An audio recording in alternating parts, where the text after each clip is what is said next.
আসসালামু আলাইকুম রহমতুল্লাহ। ওয়েলকাম করছি Anis agro farm Facebook page এবং ইউটিউব চ্যানেল থেকে। আপনারা আমার হাতে দেখতে পাচ্ছেন আমি কিছু ভাত নিয়ে একটি বাড়িতে করে ভাত নিয়ে যাচ্ছিলাম। আসলে ছোটো করে একটা বলও বলতে পারেন বা ভাত শুধু বাটিও বলতে পারেন। তো এখন আমি এগুলো কি করব বা কিসের জন্য নিয়ে যাচ্ছিলাম, বা অনেকে আমার কাছে জানতে চেয়েছেন যে কোয়েল পাখিকে ভাত খাওয়ানো যাবে কিনা বা ভাত খাওয়ালে কোনো সমস্যা হবে কিনা। তো আজকের ভিডিওতে আমি এই বিষয়গুলো নিয়ে আলোচনা করবো ইনশাল্লাহ। তো ভিডিওর সঙ্গে তখন বিস্তারিত জানতে পারবেন। নামাজ বাদ দিও না বন্ধু, দুনিয়ার জীবন থেকে আখিরাত উত্তম। আমার হাতে আপনারা যে ভাতগুলো দেখতে পাচ্ছেন, আসলে আমি আমার দুপুরবেলা, প্রতিদিন দুপুরবেলা আমি আমার কবুতরগুলোকে এবং কোয়েল পাখি আছে, মুরগি আছে, এদের সবাইকে ভাত খেতে দিই। তার এত ভাতগুলো তো একটু লাসা লাসা থাকে, যার কারণে আর কি পানি দিয়ে একটু মিক্সার করে নিই। আপনারা দেখতে পাচ্ছেন এই যে আমাদের টাঙ্কি থেকে একটু পানি নিই। তো আমি ভাত খাওয়ার পরে কিন্তু ওদেরকে ভাতটা দিই আর কি। তো ভাত খাওয়ার পরে ওদের একটা ছোট বলে বা বাটিত করে প্রতিনিয়ত নিয়ে আসি। তো আজকেও আপনারা দেখতে পাচ্ছেন আমি বাটিত করে ভাত নিয়ে আসছি। তো এই ভাতগুলো আ তো ছাদের উপরে যেখানে ওদেরকে ভাতটা দিই আরকি, একটা ইয়াতে দিতাম আরকি, ট্রেতে দিতাম। তো ট্রেটা একটু আ একটা কাজে লাগানো থাকার কারণে আরকি ট্রের মধ্যে করে দিইনি। তো আমি একটু ঝাড়ু দিচ্ছিলাম। তো একটু পরিষ্কার করে দিলে ভালো হবে কি, তো ভাতটার মধ্যে আর বালু-টালু লাগবে না। তো ওইজন্য আরকি ঝাড়ু দিচ্ছিলাম, আপনারা দেখতে পাচ্ছেন। তো ঝাড়ু দেওয়ার পরে আরকি আমি আ ভাতগুলোকে সুন্দর করে সিরিয়াল করে দিয়ে দিচ্ছি আরকি। তো প্রতিদিনই আরকি, প্রতিদিন ন্যায় আমি আমার কবুতর বলেন, ইয়েগুলো বলেন সুন্দর করে ১ম এ আগে কবুতরগুলোকে দেই। কবুতরকে সুন্দর করে ভাত দেওয়ার পর আমি যে বাকি ভাতগুলো ছিল, আপনারা হাতের মধ্যে দেখতে পেয়েছেন, এই ভাতগুলো নিয়ে আমি আমার রুমের মধ্যে চলে যাই। কারণ রুমের মধ্যে মুরগি আছে, মুরগিকে দিই। সবগুলো মুরগিকেই আমি দুপুরবেলা ভাত খেতে দিই। তারপর কোয়েল আছে, কোয়েল পাখিকে ভাত খেতে দিই আরকি। এই যে আপনারা দেখতে পাচ্ছেন কোয়েল পাখিকে ভাত দিছি, আলহামদুলিল্লাহ খাচ্ছে।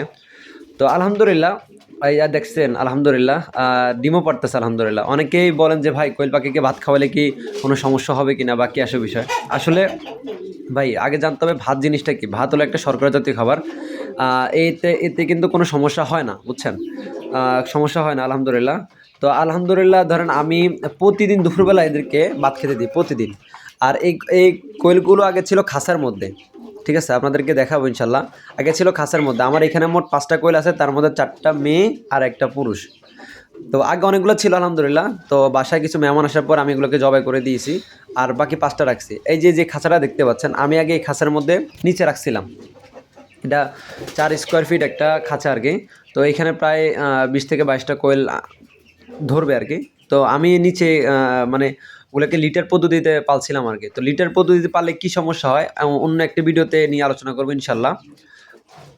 তো আপনারা দেখতে পাচ্ছেন এই যে খাঁচার মধ্যে ছিল। খাঁচার মধ্যে থাকলে কি সমস্যার জন্য আমি এখানে নিয়ে গেছিলাম। এই যে ফাঁকগুলো আছে বড়, বড় না? এই ফাঁকগুলো দিয়ে কিন্তু তারা বের হয়ে যায়। মূলত বের হয়ে গেলে মানে একটা জিনিস বের হয়ে গেলে এটা ধরা খুব টাফ। আর এর উড়াল দেয়, কিছুটা উড়াল দেয়। এখন বর্তমানে এদের শরীরের ওয়েট কিন্তু খুব ভালো মাশাআল্লাহ। প্রায় ১৫০ গ্রামের উপরে হয়ে গেছে। যতই আমি মুখটা আটকে দিই না কেন, এরা বেসিক্যালি কীভাবে জানি বের হয়ে যায়। তো বের হয়ে যাওয়ার কারণেই কিন্তু ওদেরকে আমি এই খাঁচাতে রাখছি আলহামদুলিল্লাহ। আলহামদুলিল্লাহ এখন আ আ খাঁচার খাঁচা থেকে বের করে আনি এখানে পর আরো ভালো হইছে। কারণ এখানে পানি দেওয়ার পদ্ধতিটা বা খাবার দেওয়ার পদ্ধতিটা আলহামদুলিল্লাহ খুব ভালো। আবার এদের উপরে একটা ইয়ে দিয়েছিলাম, যেখানে থাকে ওর উপরে, যাতে এখন শীতকাল। তো আমি একটা প্লাস্টিক দিয়ে দিয়েছিলাম, প্লাস্টিক নেট আছে। এই নেটটা দিয়ে দিয়েছিলাম যাতে করে ওদের সমস্যা না হয়। তো ভাত হলো শর্করা জাতীয় খাবার। যদি কেউ ভাত খাওয়ায় তাহলে কোনো সমস্যা হয় না। আপনারা প্রতিনিয়ত ভাত খাওয়াইতে পারেন, কোনো সমস্যা নাই। এই যে আমি আমার মুরগিগুলোকে আলহামদুলিল্লাহ ভাত দেই। এগুলো আমার হলো কালার বাট মুরগি। এক কালার পছন্দ দেখে আমি মুরগিগুলো পালি। আর এখানে একটা ব্রাহ্মা মেল আছে, তারপর উপরেও আছে, ব্রাহ্মা আছে, তারপর হলো কালার বাটের কিছু বাচ্চা আছে। আলহামদুলিল্লাহ এদেরকে প্রতিনিয়ত ভাত খাওয়াই। এই যে আমার ব্রাহ্মা মুরগিগুলা, এদেরকে আলহামদুলিল্লাহ ভাত দেই। আলহামদুলিল্লাহ ভাত খায়। কোনো সমস্যা হয় না। তো মূলত ভাতগুলো যাতে লাসা লাসা, সেজন্য আমি ১ম এ আ উম আ সুন্দর করে পানি দিয়ে হালকা একটু ভিজে নিয়ে আসি আরকি। অনেকে বলবেন যে, "ভাই ভাত-টাত খাওয়ালে কি ডিম দিবে কিনা বা কোনো সমস্যা হবে কিনা?" আলহামদুলিল্লাহ আপনারা দেখতে পাচ্ছেন। আলহামদুলিল্লাহ কোনো সমস্যা না। আমি কন্টিনিউ আলহামদুলিল্লাহ আমার ব্রাহ্মা মুরগি বলেন, তারপর কোয়েল পাখিগুলা বলেন, আলহামদুলিল্লাহ কন্টিনিউ ডিম পাচ্ছে। যেটা শুকরিয়া আদায় করে শেষ করতে পারব না। আমার আলহামদুলিল্লাহ এখানে ৪ টা মেয়ে আছে, ১ টা পুরুষ আছে। আলহামদুলিল্লাহ কন্টিনিউ ৩ টা ৪ টা ডিম থাকেই আলহামদুলিল্লাহ। কোনোদিন ৩ টা, কোনোদিন ৪ টা, কোনোদিন লাগাতার ৪ টা পারে, আবার একদিন ৩ টা পারে। এইভাবে কন্টিনিউ থাকেই। তো প্রতিদিন দুপুরবেলা আমি তাদেরকে ভাত খেতে দিই আরকি। আচ্ছা, এখন খাবারের কথায় আসা যাক যে কি খাওয়াই বা কি আসে বিষয়, কিভাবে ডিম উৎপাদন সবসময় বজায় রাখা যাবে আরকি। তো মূলত আপনারা চাইলে অবশ্যই আমি যে খাবারগুলো আপনাদেরকে দেখাবো এখন, আমি কী কী খাওয়াই বা কী কী পদ্ধতিতে ওদেরকে খাওয়ানো অবলম্বন করি সেটা আপনাদেরকে দেখাচ্ছি। স্ক্রিনে যে জিনিসগুলো দেখতে পাচ্ছেন, এই যে এটা হলো ভাত। হ্যাঁ, আমি বেসিক্যালি এদেরকে দুপুরবেলা ভাত খাওয়াই। মানে আমি আমার কোয়েল পাখিকে যেভাবে খাবার খাইয়ে ডিম উৎপাদনগুলো ভালো পাই, এটা যারা বাসা বাড়িতে লালন পালন করেন তাদের ক্ষেত্রে আরকি। যারা খামারওয়ারি করেন তাদের বিষয়টা আলাদা। ঠিক আছে? অনেকে বলবেন যে ঠান্ডা লাগে যাবে এই সন্তান। আসলে তাদের বিষয়টা তাদের কাছে। আলহামদুলিল্লাহ আমার কোয়েলগুলো এই পর্যন্ত সুস্থ আছে আলহামদুলিল্লাহ। আমি কন্টিনিউ খাওয়াই, কন্টিনিউ ডিম পাচ্ছি। আচ্ছা, এখন যেটা দেখতে পাচ্ছেন এটা হলো আ এখানে হলো সোনালী স্টার্টার প্লাস হলো আমি যে লেয়ার খাবারগুলা তৈরি করছিলাম, ডিসক্রিপশনে দেওয়া থাকবে কীভাবে লেয়ার খাবার তৈরি করতে হয়। আমি নিজে হাতে লেয়ার 1 খাবার তৈরি করছি। আপনাদেরকে ডিসক্রিপশনে লিঙ্ক দেওয়া থাকবে, আপনারা প্রয়োজন দেখে নেবেন। এই যে খাবারটা দেখতে পাচ্ছেন এটা আমার লেয়ার 1, এটা আমি নিজে হাতে তৈরি করি। আচ্ছা, তো আমি এই লেয়ার প্লাস হলো সোনালী স্টার্টার মিলাইয়া ওদেরকে 2 বেলা খাওয়াই কোয়েল পাখিগুলোকে। কখন সেটা হলো সকালবেলা প্লাস হলো আপনার রাত্রেবেলা বা বিকেলবেলা যেটা বলি এটা। আর দুপুরবেলা যে খাবারটা দিই সেটা আমি ভাত দিই। প্রতিদিন দুপুরবেলা ওদেরকে আমি 1 মুঠ ভাত দিই। 5টা কোয়েল পাখির জন্য 1 মুঠ ভাত দিই। আর হলো সোনালী স্টার্টার যেটা, এইখানে সোনালী স্টার্টার প্লাস হলো আমি যে হাতের যে আ লেয়ার 1 খাবারটা তৈরি করি, মূলত ডিম পাড়ার জন্য লেয়ার 1 খাবারটা উত্তম। সেই ক্ষেত্রে আমি লেয়ার 1 খাবারটা ওদেরকে ডিম পাড়ার জন্য প্লাস হলো সোনালী স্টার্টারটা মিলাই দিই। তো আলহামদুলিল্লাহ আপনারা দেখতে পাচ্ছেন কন্টিনিউ আলহামদুলিল্লাহ এরা কন্টিনিউ প্রতিদিন দুপুরবেলাতে ওদেরকে ভাত দিই আমি। ঠিক আছে? আর 0 থেকে 30 দিন পর্যন্ত ব্রয়লার স্টার্টারটা চালানো উত্তম। কেননা ব্রয়লার স্টার্টার চালালে বাচ্চার গ্রোথটা ভালো থাকে আরকি, ওয়েটটা ভালো হয়। আর 30 দিনের পর থেকে ডিম পাড়া 50% ডিম পাড়া পর্যন্ত সোনালী স্টার্টারটা চালানো উত্তম। তারপর 50% ডিম এসে গেলে তারপরে লেয়ার 1 খাবার চালালেই বেটার হয় আরকি। তো আমি লেয়ার 1 প্লাস সোনালী স্টারটা একসাথে দিয়ে মিক্সার করে খাওয়াই। এতে করে আলহামদুলিল্লাহ কোনো সমস্যা হয় না। ডিমের সাইজও মাশাআল্লাহ খুব ভালো। আমি দেখতেছি একদম বড়সড় আছে আলহামদুলিল্লাহ। তো আপনারা এই জিনিসটা ফলো করতে পারেন যে দুপুরবেলা করে যারা বসত বাড়িতে 10, 15, 20টা পালেন শুধু ডিমের চাহিদা পূরণ করার জন্য, তারা ভাত খাওয়াতে পারেন, কোনো সমস্যা নেই।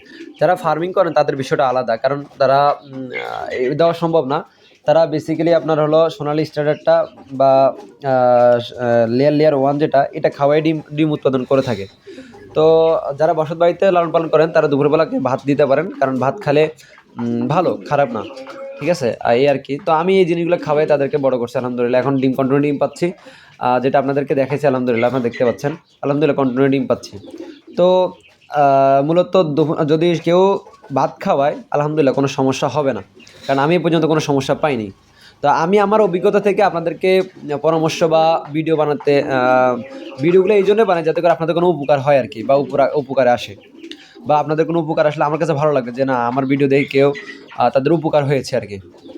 তো একটা প্রাপ্তবয়স্ক কোয়েল পাখির জন্য 25 গ্রাম খাবার প্রয়োজন।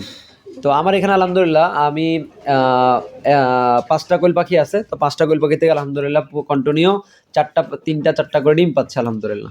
তো 25 গ্রাম করে খাবার গেলেও আলহামদুলিল্লাহ আমার লস হচ্ছে না আলহামদুলিল্লাহ। বাসার ডিমের চাহিদা পূরণ হচ্ছে। তো আমি চিন্তা করছি আরও কিছু মানে ডিম পাড়া কোয়েল সংগ্রহ করব। সবাই দোয়া করবেন আমার কোয়েল পাখিগুলোর জন্য। আজ এ পর্যন্তই। সবাই ভালো থাকবেন। আমার ফার্মের কবুতর থেকে শুরু করে খরগোশ, তারপর হলো ছাগল, মুরগি, হাঁস থেকে যা আছে আলহামদুলিল্লাহ সকল কিছুর জন্য সকল প্রাণীগুলোর জন্য দোয়া করবেন। তো সবাই ভালো থাকবেন।